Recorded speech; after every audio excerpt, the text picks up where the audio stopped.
Com o pastor Amaro Correia. Ouça agora a voz do divino.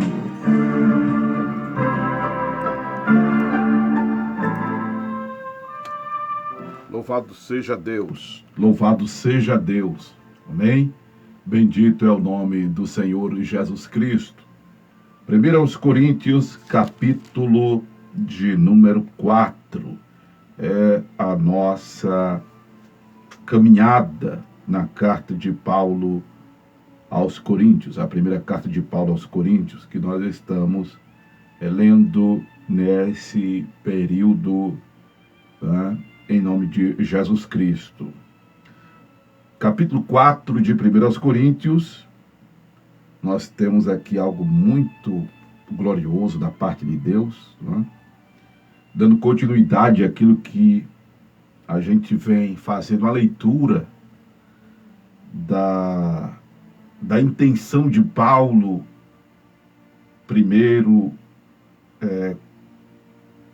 nesses primeiros capítulos, né? A intenção de Paulo era resolver o problema de carnalidade da igreja. A intenção de Paulo era resolver o problema da igreja que ele foi informado, né, por alguns das famílias de Clói, que era um problema de contenda que havia entre os irmãos em Coríntios, mas não era só um problema de contenda. A contenda era um dos aspectos da carnalidade. E essa contenda consistia, inclusive, no fato de eles quererem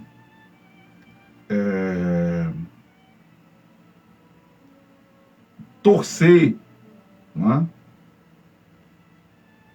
o aspecto de Deus ter usado eles como ministros. O povo queria torcer. E eu pontuei aqui para os irmãos uma leitura que eu fiz de Paulo nesses primeiros capítulos. Como disse, era de fazer com que Paulo cuida de corrigir isso, que os irmãos estavam de repente, conscientes ou inconscientes, né, querendo criar vertentes para o evangelho. E não existe vertentes para o evangelho. Quem fez essas vertentes evangélicas, essas vertentes teológicas, foram os homens.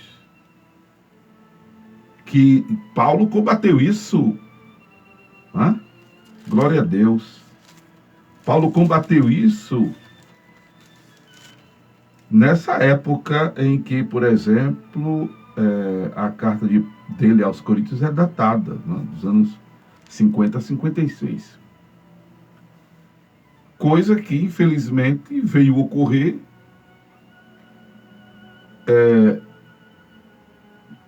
com a reforma protestante. Em outro momento eu já disse isso, que quando a missão protestante ela vai se espalhando pelos continentes, aí vão surgindo as igrejas que a gente conhece como igrejas reformadas, né? As igrejas protestantes,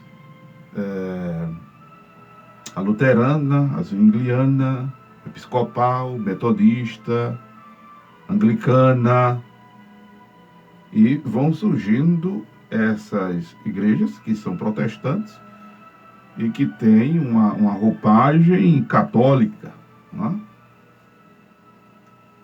No ano de 1902, com o movimento evangelical, que a ideia era ecumênica, de unir as mentalidades protestantes, para fazer jus ao que está escrito em Efésios, que há um só Deus, um só Espírito, um só Pai de todos, né? Um só batismo, uma só esperança, uma só fé.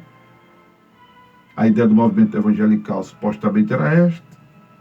E quando eu digo ecumenismo evangélico, é protestante, porque a ideia era de unir, fazer jus a isso aqui de Efésios 4. E aí surge Aí parece que esculhamba mais, porque aí surge o que nós temos hoje de igreja evangélica, e a cada dia surgem muitas denominações evangélicas.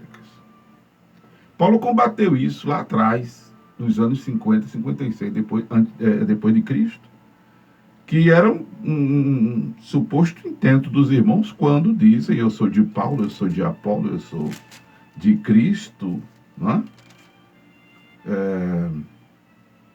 Eu sou de Cefas, não é? Criando essa divisão. Paulo cuida de unir. Aí, com essa ideia de Paulo corrigir isso, Paulo diz: olha, pessoal, aqui o sistema é diferente, o reino é diferente, a gente não pode... essa é a tradução da minha leitura, tá, irmãos? A gente não pode seguir o padrão do mundo, né? Porque no mundo de então, amados irmãos, já havia N correntes filosóficas para tudo que você imaginar. Volto a dizer, será uma fala repetida minha, enquanto estivermos fazendo esse tipo de leitura de Paulo, que antes de Cristo, né, já se desenvolvia teses, filosofias, eram feitos estudos e descobertas das quais nós bebemos ainda hoje, né? Do mundo secular, as formações, as graduações, as pós-graduações, os doutorados, os PhDs da vida, bebem disso. Bebem dessas fontes históricas, seculares, do conhecimento da ciência de séculos antes de Cristo. Né? Claro, vem acontecendo uma repaginada, uma reformulação, tal, mas muita coisa está embasada lá atrás. Aí é o que eu já disse aqui, vou ter que repetir, né? Que Paulo fala de não chegar para os irmãos com palavras de sabedoria, e aí Paulo está se referindo ao mundo secular, capítulo 1, verso 17, ele fala aqui no capítulo 2, deixa eu falar aqui no capítulo 2, ele fala dos príncipes deste mundo que se aniquilam, né? Capítulo 2, verso 6, ele até chama de homens naturais, também, né? Ele fala ainda no capítulo 2, versículo 4, de palavras persuasivas de sabedoria humana, o conhecimento secular, o conhecimento fora da igreja. Ele ainda chama de sabedoria deste mundo, que é loucura, no capítulo 3, versículo 19. Ele chama essa turma de sábios deste mundo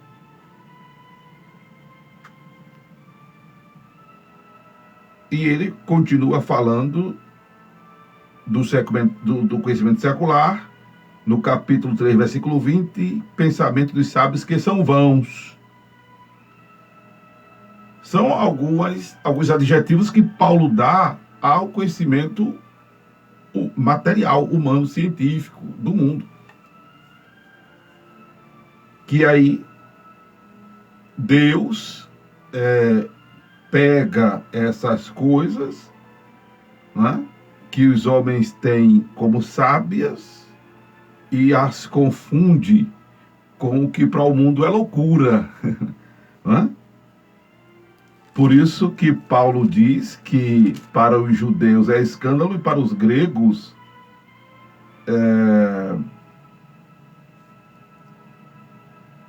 é loucura. Para os judeus é escândalo e para os gregos é loucura. Lembremos que a igreja de Coríntios era uma igreja situada na Grécia Antiga. Né? E aí, o que Paulo, relembrando essa leitura que eu estou fazendo de Paulo, o que Paulo diz falar entre os irmãos é Cristo crucificado. E aí eu volto a dizer, porque essas palavras, elas me adoçam a boca, elas fazem ferver meu coração. Essas palavras têm me dado uma satisfação tão grande em dizer que se Cristo não tivesse morrido, a luz não acenderia, o bem não funcionaria, o bem não prevaleceria sobre o mal. Se Cristo não tivesse morrido, louvado seja o nome de Jesus, nada de bom surtiria efeito. Um abraço não surtiria efeito, um aperto de mão não surtiria efeito, a imposição de mãos não surtiria efeito, uma palavra boa não surtiria efeito. O bem não existiria se Cristo não tivesse morrido na cruz. Aleluia. E aí ele diz que só se propôs a falar sobre Cristo e este crucificado, porque é na cruz de Cristo que está a redenção da alma humana. E quando a gente fala de redenção de alma humana, não estamos falando só que, claro, é o ápice, é o objetivo maior, o propósito maior, a salvação eterna, o nome escrito no livro da vida, a comunhão com Deus, o rasgar do véu do templo de alto a baixo, a habitação do Espírito Santo em nós, como ministramos no capítulo 3, que somos o templo de Deus e que o Espírito de Deus habita em nós, e que se alguém destruir o templo de Deus, Deus o destruirá, porque o templo de Deus que somos nós é santo. Não é só esta redenção espiritual e eterna, mas a redenção no sentido de quebrar tudo que é maldição enquanto estamos nesta vida. Por Cristo ter morrido na cruz, é que olho gordo, olho grande, mal olhado, macumba, feitiçaria, praga, palavra de maldição, tudo isso é destruído na minha e na tua vida, você que crê em Jesus Cristo, porque está escrito que nenhuma condenação há, aleluia, para quem está em Cristo Jesus. Amém? Nenhuma condenação há para quem está em Cristo Jesus. Louvado seja Deus, louvado seja Deus. Amém, amados? Bendito é o nome de Jesus Cristo. Nenhuma condenação há para quem está em Cristo. Nenhuma. Louvado seja o nome do Senhor Jesus Cristo. Glória a Deus. Glória a Deus, glória a Deus. Exatamente por Cristo ter morrido na cruz, é que o diabo não tem vez e nem tem voz na minha, na tua vida, meu irmão, minha irmã. É por Cristo, aleluia, ter morrido na cruz que existe salvação, solução para os nossos problemas. Louvado seja Deus, louvado seja Deus. Então, é importante nós entendermos isso. Né? E foi esta, glória a Deus, a preocupação de Paulo, irmãos. E foi esta a preocupação de Paulo. Né? Bendito é o nome de Jesus. Em falar de Cristo crucificado, falar apenas de Cristo e este crucificado. Louvado seja Deus. Louvado seja Deus. E aí, nós continuamos observando, né, nessa leitura que a gente consegue fazer do apóstolo, é que aí eu volto a dizer outra coisa que é necessária falar. Ó. É necessária falar.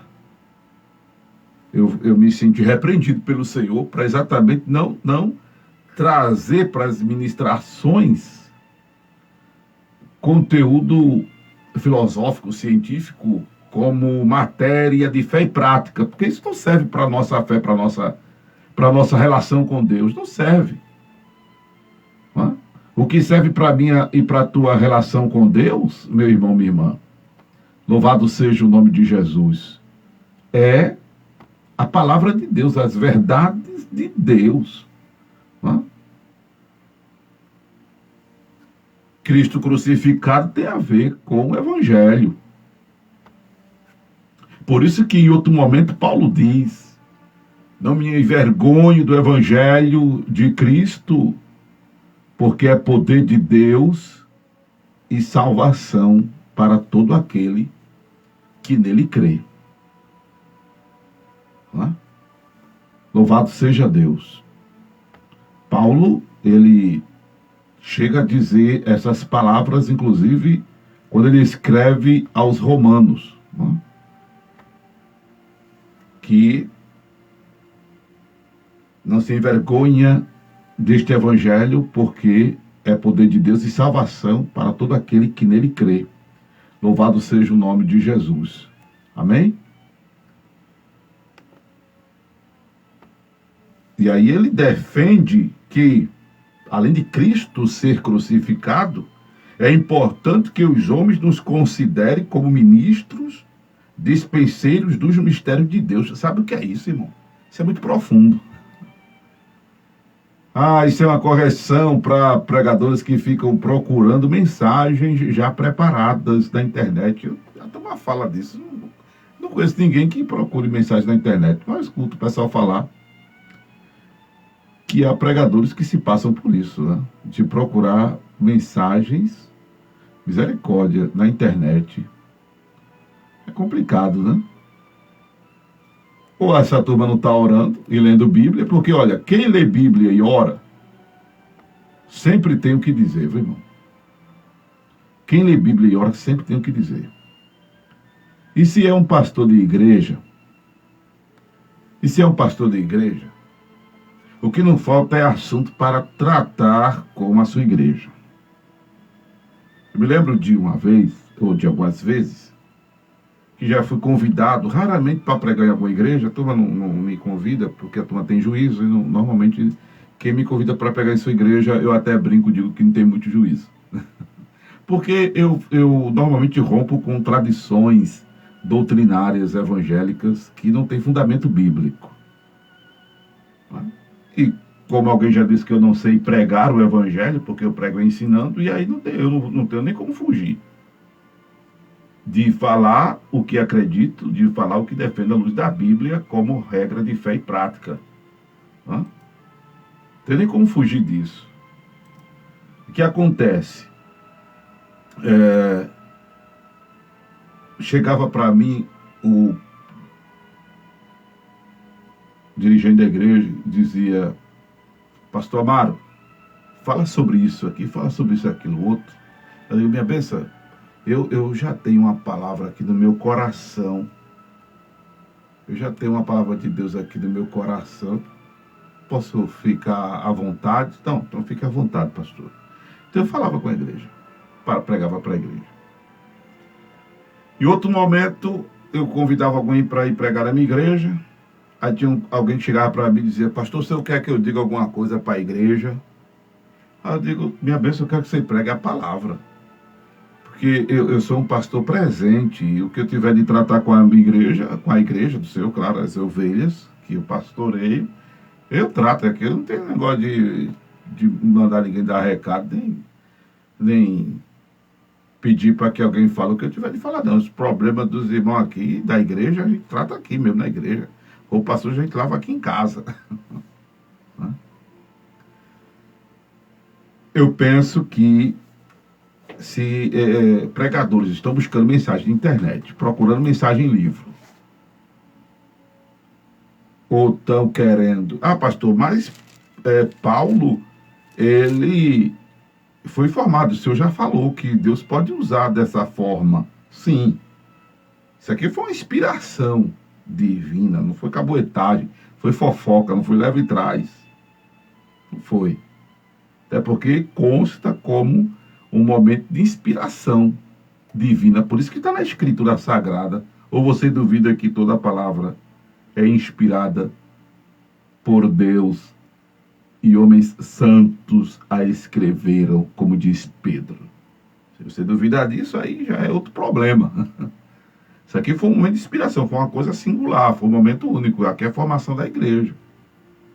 Não é? Agora, claro, o cara é pastor da igreja, da congregação, ele está vendo qual é o problema que está circulando no meio dos irmãos, que está sendo um mal comum. Está sendo um mal comum. Problemas pessoais, as pessoas devem ser chamadas particulares e conversadas. E tratadas com amor, com carinho, com piedade, com compaixão. Mas com privacidade. Para isso existe gabinete pastoral. Para isso existe a conversa a dois. Por isso que existe... na igreja evangélica não existe confessionário. Se bem que a igreja evangélica, ela adota o confessionário, aliás, né? Ela adota o confessionário com esse negócio de confessar ao ministério. Que é uma coisa que não deveria haver na igreja evangélica. Né? Que não deveria haver na igreja evangélica. Muito menos a tal da disciplina. Como eu já disse em outro momento. O crente está derrubado na fé. A carne reinando. Aí o cara cede uma tentação. Cede outra tentação. E aí procura um pastor, um presbítero para confessar o pecado dele. Aí o líder da igreja diz, beleza, irmão, tu pecasse, então, ó, é o seguinte, a tua punição é, tu não vai poder cear, tu não podes entrar nos cultos de porta fechada da congregação, e tu só podes vir para a igreja nos cultos de porta aberta, e tu estás privado disso. Vai matar o caba na fé, vai matar a irmã na fé, vai matar o homem, o jovem na fé. Está errado.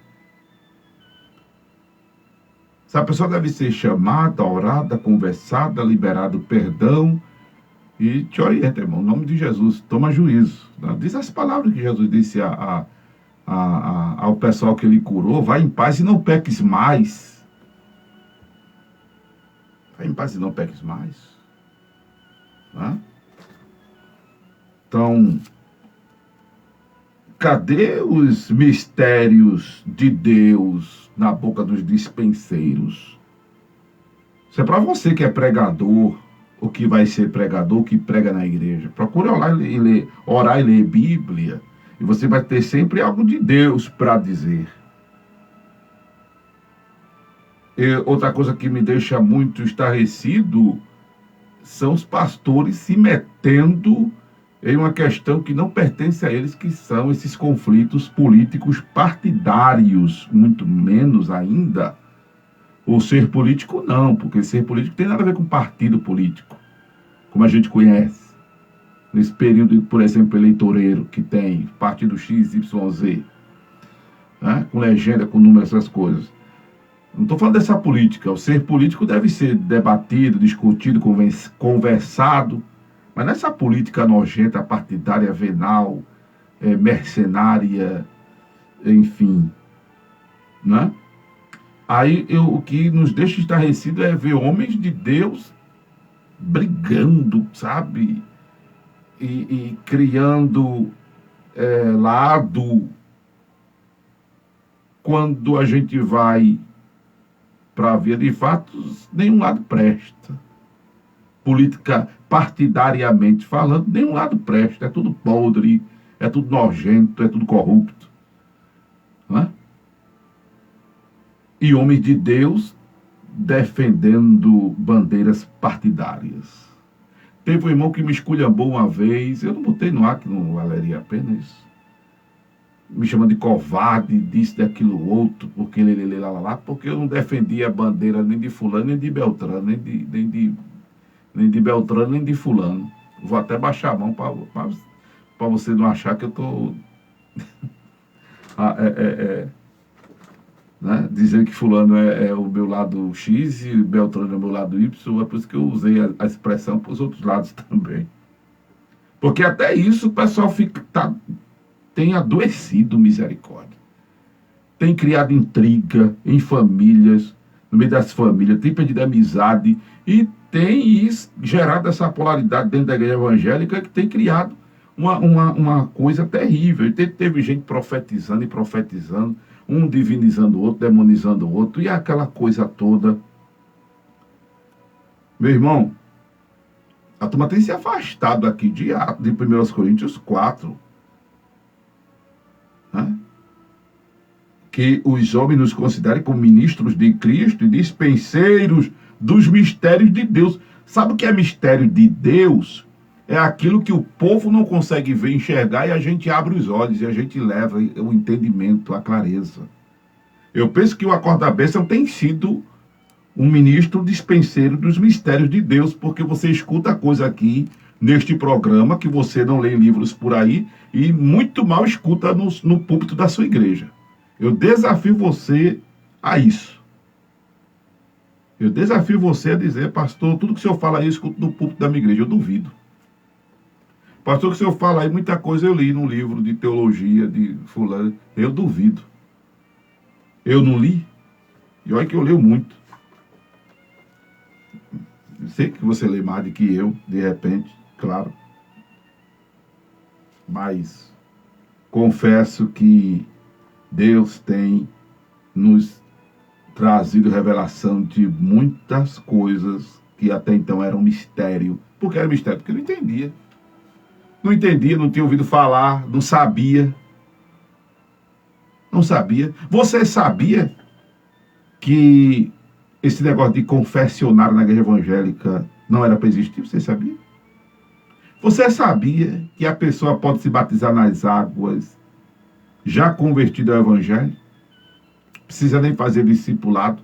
Você sabia que a pessoa pode cear mesmo sem ser batizado nas águas? Você sabia? Você sabia que não tem nada que impeça do cristão participar da ceia? Você sabia que a ceia ela é preventiva e é remediadora? E é remediadora e é preventiva? Você sabia disso? Ah, não. Isso aqui é revelação de Deus. Não é criação do pastor Amaro, não é ideia da cabeça do pastor Amaro. Isso aqui é revelação de Deus. Louvado seja o nome do Senhor Jesus. Amém? Glória a Deus por isto. Glória a Deus por isto. Não é? E aí Paulo continua falando, para a gente terminar essa abordagem. Louvado seja o nome do Senhor. Com relação ao fato de ele, inclusive, ter gerado os irmãos em Cristo, né? E que os irmãos fossem seu imitador. Os irmãos o imitassem. Né? Em que sentido imitassem Paulo? Na humildade, irmãos. Na humildade. Nós, eu digo nós, tenho que me incluir nesse contexto, apesar de,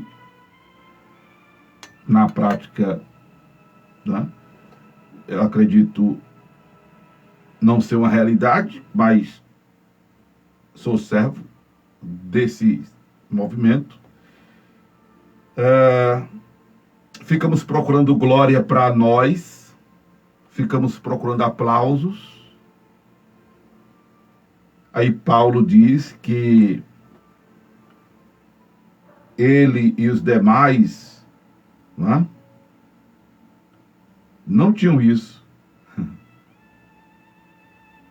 Ele fala de sofrerem sede, fome, receberem bofetadas, não terem pousada, se afadigarem, trabalharem com as próprias mãos, serem injuriados, serem perseguidos e sofrerem, serem blasfemados, serem tratados como lixo deste mundo, como escória de todos.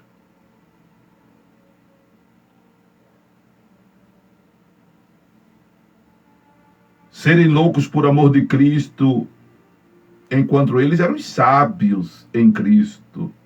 Os coríntios. eles, os apóstolos, fracos e os irmãos se acharem fortes. Eles, os irmãos ilustres. E ele diz, nós vis. Essa era a vanglória dos coríntios e a humildade dos apóstolos. A gente vê hoje uma inversão, né, dos valores, a gente vê uma torção da ideia de ser mensageiro de Deus, de ser ministro do Evangelho. Há muita ostentação, né? Há muito brilho, né? Há muito refletor para nós. Né? O mundo está aplaudindo os pregadores de hoje.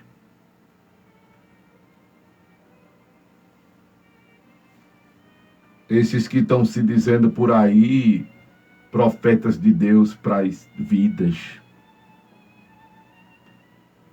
O mundo não está aborrecendo, odiando. O mundo não está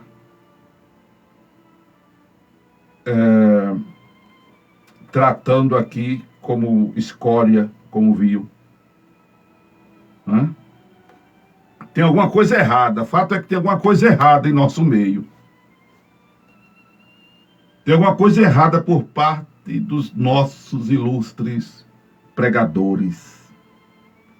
Tem alguma coisa errada. Tem alguma coisa errada. Mas isso aqui é para nós orarmos, viu, irmãos? Para nós intercedermos por essa turma. Entenda que essa fala do pastor Amaro agora não é para a gente sair aí criticando, fulano. Não estou dizendo nome de ninguém. Só estou dizendo, e volto agora a dizer com bem ênfase, ore pelo pastor da sua igreja, ore pelos pastores das igrejas, ore por esses pregadores renomados que nós temos nacional e internacionalmente, dos de dentro e dos de fora do nosso Brasil.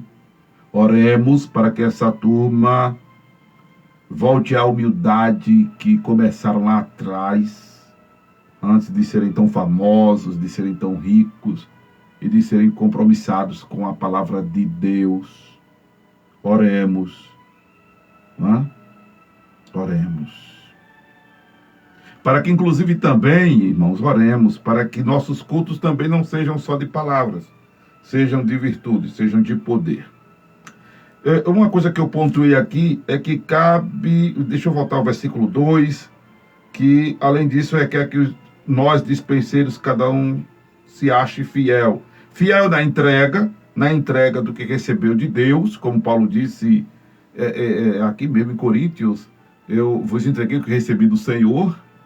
Ser fiel na entrega, pregar o evangelho como ele deve ser pregado, né? Sem invencionismo, não precisamos inventar nada, já está aqui. O que cabe a nós é sermos dispenseiros dos mistérios de Deus, pedir para Deus revelar, abrir o entendimento. E ser fiel na prática.